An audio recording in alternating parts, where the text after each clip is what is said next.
वो रियासत जिसका नाम भारत है मुकम्मल तौर पर जहालत का गढ़ बनती जा रही है। इस्लाम से पहले अरब का क्या हाल था, उसका अक्स अगर आपको देखना हो तो भारत में। अगर आपने अभी तक हमारा चैनल सब्सक्राइब नहीं किया तो अभी सब्सक्राइब करें और बेल आइकॉन को क्लिक करके हमारी लेटेस्ट वीडियोस के बारे में अपडेट जानें। जब से भारतीय फौज ने कश्मीर घाटी में आतंकवादी रियाज नाइकू को उसके घर में ही ढेर कर डाला है, तब से पाकिस्तानी सरकार और वहां के जिहादियों की लंका लगी हुई है।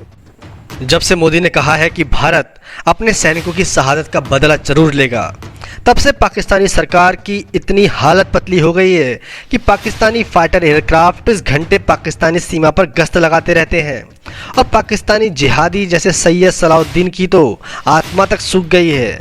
देखिए पाकिस्तानी आतंकी सैयद सलाउद्दीन किस तरह से अपने गुर्गों से कह रहा है कि भारत कुछ भी भयानक करने वाला है और भारत इस समय बहुत खतरनाक है।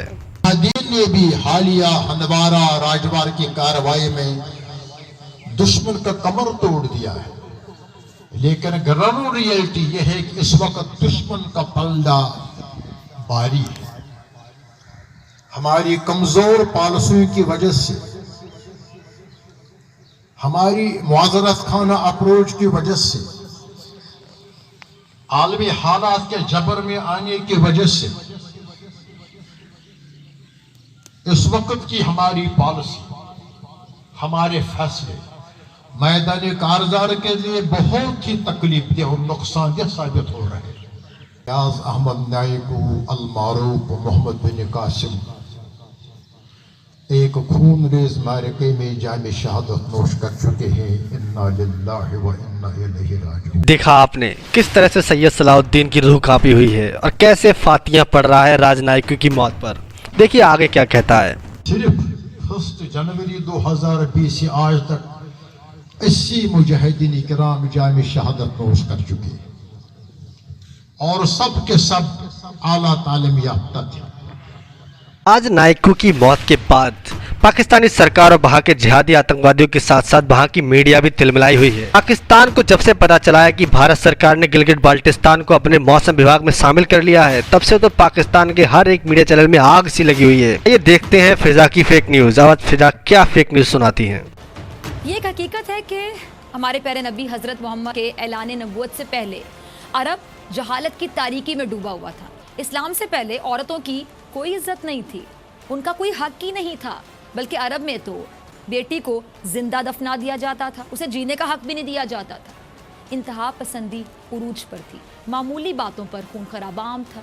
सब कुछ था, लेकिन अगर कुछ नहीं था तो इंसानियत नहीं थी, दरिंदगी थी। मज़हब के नाम पर गुमराह कुन अकायद थे।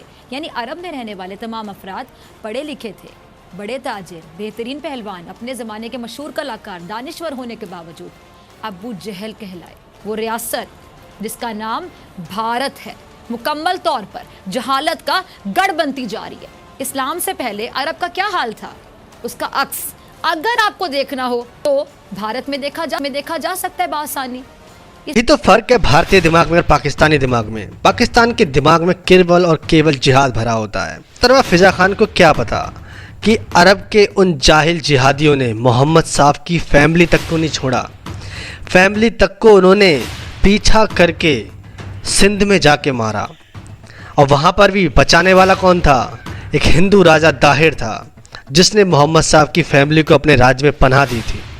लेकिन इन जिहादियों को क्या पता कि हिंदू क्या है या सनातन धर्म क्या है या भारत की परंपरा क्या है। इन्हें तो बस और बस अपने जिहाद चलाना है। अपने पाकिस्तान में तड़पने वाले हिंदुओं, सिखों और ईसाइयों के बारे में इनके लिए कोई मतलब नहीं है, कोई हमदर्दी नहीं है।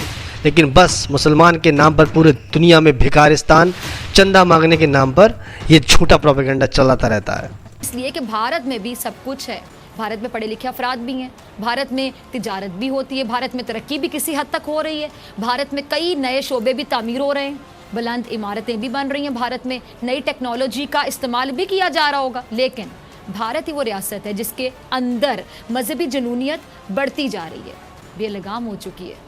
भारत ही वो मुल्क है जहाँ मजहब के नाम पर मुसलमानों को, इंसानों को, खल्क़े खुदा को दरिंदगी का निशाना बनाया जाता है। भारत ही वो सरजमीन है जहाँ पर आज सबसे सस्ता एक कौम का खून है, जिसे मुसलमान कहा जाता है। भारत में आज डॉक्टर्स भी हैं, इंजीनियर्स भी हैं, पायलट्स भी हैं और आर्टिस्ट भी, जज भी हैं, वकील भी हैं, उस्ताद भी हैं और शागिर्द भी हैं। लेकिन भारत में अगर कुछ नहीं है तो वो है इंसानियत। ये इंसानियत भारत के आइन, कानून, इंसाफ, बल्कि वहाँ मौजूद हर शोबे से ख़त्म होती जा रही है। आज भारत में सिवाय एक जुनूनी तबके के तमाम तबकात, खुसूसन मुसलमान, जो लोग रियासत पाकिस्तान में ये नज़रिया इम्पोज करना चाहते थे कि पाकिस्तान एक सेक्युलर रियासत है और इससे मज़हब का कोई ताल्लुक नहीं, ये तो टट्टी है, ये तो टट्टी है। टुकड़े करने के बाद ही हमें हमारा पाकिस्तान मिला। अल्हम्दुलिल्लाह आज उस मुल्क में एक इंसान अपना इलाज नहीं करा सकता। क्यों? क्या वजह? कि उसको रियासत एक बुनियादी हक है ना। कोई बीमार हो जाए तो उसका इलाज होगा। आज उसको बुनियादी हक भी मुसलमान है और ये कोई नई बात नहीं है। भारत में शुरू से ये कोशिश की जाती रही कि उसे हिंदुस्तान बनाया जाए, न सिर्फ हिंदुत्व मेंटालिटी राज करे और बाकी तमाम लोगों का यही हाल हो जो आज वहाँ पे हो रहा है। अक़लियतों का, ख़ास तौर पे मुसलमानों को तो बाकायदा टारगेट किया जा रहा है सोची समझी साजिश के तहत। जो पहले इस धोखे में थे कि भारत एक सेक्युलर रियासत है जहाँ तमाम कौमें मिलकर रह सकती हैं, ऐसा ना माजी में कभी देखा था और ना आज ही। अरे कौन भौंक रहा है ये बदतमीज। पसंदों के जहनों और दिलों में इंतकाम और हसद भरा पड़ा और कुछ भी नहीं है। RSS, बजरंग दल और इस किस्म की जितनी भी हिंदू इंतहा पसंद मजहबी तंजीमें हैं वो भारत में सिर्फ और सिर्फ एक नजरिए और एक बयानिए को फरोग दे रही हैं और वो मुसलमान दुश्मनी है, वो मुसलमानों का कत्ल है, वो मुसलमानों को जबरी तौर पर हिंदू बनाना है। वो नजरिया नस्ल कुशी और कत्ल का है। आप गौर करें कि भारत में मुसलमानों का कत्ल कैसे किया जाता है। क्या कोई मार कर भाग जाता है, टारगेट किलिंग होती है, या फिर देखने में आए कि जी अचानक फायरिंग कर दी गई? ऐसा नहीं है। भारत के पिछले 5 साल देखें, आपको अंदाज़ा हो जाएगा कि भारत में जितने भी मुसलमान मारे गए वो पूरी मंसूबाबंदी के साथ मारे गए, वो बाकायदा एलानिया तौर पर मारे गए। भारत में मुसलमानों का कत्ल करने वालों ने मुंह पर नकाब नहीं लगाया। सोचिए ज़रा, लम्हा फिक्रिया कि मुंह पर नकाब नहीं लगाया उन्होंने, बल्कि उन्होंने फखरिया तौर पर सरेआम बगैर किसी से डरे, बगैर घबराए मुसलमानों को मारना अपने लिए एजाज समझा, क्योंकि ये भारतीय रियासत का नैरेटिव है। जब मुसलमानों को मारना एक रियासत ने अपना नैरेटिव बना दिया तो फिर कोई क्यों डरेगा उस रियासत में मुसलमानों का कत्ल करते हुए? और ये नैरेटिव भारत के हर शोबे में आपको नजर आएगा, सरायत कर चुका है। ये बयानिया आपको भारत में वर्दी में भी नजर आएगा, सफ़ेद कोट में भी नजर आएगा, काले कोट में भी नजर आएगा, इंसाफ के तराजू में भी नजर आएगा, सहाफ़ी में भी नजर आएगा, किसी सियासतदान के जलसे में भी नजर आएगा, मजहबी इज्तिमात में भी नजर आएगा, भारत के पार्लियामेंट में नजर आएगा। क्योंकि मुसलमानों से दुश्मनी का ये नजरिया आज भारत की वजारत उज़्मा की कुर्सी पर बैठा है। फसाद की जड़ नरेंद्र मोदी। भारत में मुसलमानों को कौन मार रहा है ये बताना मुश्किल है, क्योंकि कभी मारने वाला वर्दी में होता है, कभी आम से लिबास में, कभी कोई नारा लगाकर मारता है तो कभी गद्दार कहकर मार देता है। मकसद सिर्फ एक है कि हिंदुस्तान में मुसलमानों को मारना है। पाकिस्तानी मीडिया भारत पर आरोप लगाते लगाते ये भूल जाती है कि पाकिस्तान की आर्मी बलूचिस्तान में क्या कर रही है। आज ही बलूचिस्तान के क्रांतिकारियों ने पाकिस्तानी आर्मी के कई अफसरों और सैनिकों को मौत के घाट उतार दिया है। देखिए ये रिपोर्ट। करवा रिमोट कंट्रोल IED के हमले में FC बलूचिस्तान के मेजर और 5 जवान शहीद और 1 जख्मी हो गया। कौम के बहादुर सपूतों ने वतन अजीज़ के लिए अपनी जान निछावर कर दी। ISPR के मुताबिक मेजर नदीम अब्बास, नाइक जमशेद, लांस नाइक तैमूर और खजर हयात सिपाही साजिद और नदीम मामून के गश्त से वापस आ रहे थे। इन्हें क्या लगता है, क्या भारतीय मीडिया या भारत सरकार को कोई जानकारी नहीं है इनके इस प्रोपेगेंडा की?